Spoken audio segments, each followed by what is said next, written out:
vois beaucoup de films. Et je dirais que c'est pas non plus de ma part quelque chose que je m'impose comme une nécessité par rapport au métier que j'exerce. C'est vraiment par plaisir. J'ai un vrai plaisir cinéphile. Et je dirais que ça a été peut-être le vrai moteur en fait, pour moi au départ, puisque j'ai commencé complètement par hasard dans ce métier. Quand j'étais jeune adolescent, on m'a proposé de faire des castings. Et je trouvais ça très amusant, évidemment, d'être sur les plateaux. J'ai continué comme ça, un peu en dilettante. Et en parallèle, j'ai commencé du coup à m'intéresser un peu plus au cinéma, à aller voir des films, découvrir des films. Et ce qui m'a vraiment donné envie de continuer, c'était l'idée de m'inscrire dans un film, en fait, dans un long métrage, de faire partie d'une équipe qui fabrique un film. Ça ne ressemble à rien d'autre. Enfin, c'est un peu idiot de dire ça parce que je considère que chaque expérience est forcément singulière. Mais là, pour le coup, on est dans une approche, une façon de penser le cinéma et surtout une façon de diriger le plateau qui ressemble vraiment à rien d'autre. J'avais jamais vu ça auparavant et du coup, c'est très stimulant. C'est comme une façon de, à chaque fois, essayer de modifier en fait son regard, de modifier son approche, et notamment sur le film qu'on va présenter ici, qui s'appelle Les confins du monde. Mon frère aussi, lui a coupé la tête. D'une certaine façon, on est de la même famille. Des rescapés. Tu diras à Bobine que mon nom c'est Robert Tassen et que je le lâcherai pas. Sachez qu'il y a des ennemis contre lesquels on ne peut pas lutter.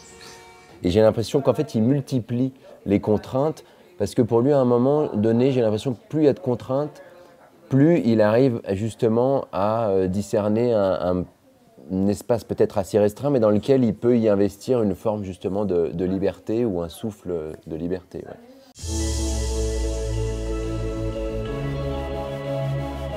Je pense qu'on a un cinéma européen très fort. J'en parlais il n'y a pas longtemps avec un ami parce que souvent on compare avec l'industrie américaine qui est quand même depuis de nombreuses années très puissante, qui propose énormément de choses, même en termes de cinéma indépendant, même si j'ai l'impression que c'est un peu plus pauvre dernièrement. Bon, c'est un peu le cas partout, mais avec les contraintes économiques, l'arrivée des plateformes, les Marvel. Mais quand bien même, ils ont des cinéastes très très brillants. Et à un moment donné, on réfléchissait, on se disait, mais en même temps, si on met tous les cinéastes européens ensemble, on a une industrie qui est quasiment du même niveau. Je parle qualitativement, hein, même au-delà.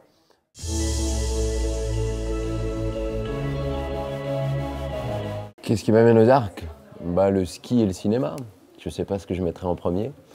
Je suis un vrai mordu de ski, donc c'est difficile pour moi de faire un choix. Mais je suis arrivé hier soir, hein, donc je suis fraîchement débarqué, mais de ce que j'ai entendu, apparemment la sélection est très très bonne. Donc j'espère que j'aurai aussi le temps de voir un peu des films.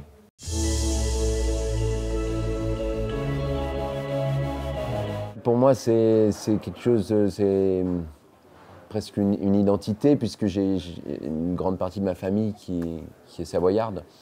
Bon, il en reste plus beaucoup, mais donc oui, c'est un peu mes origines, bien que je suis né, j'ai toujours grandi à Paris, mais depuis tout petit, je vais à la montagne très régulièrement.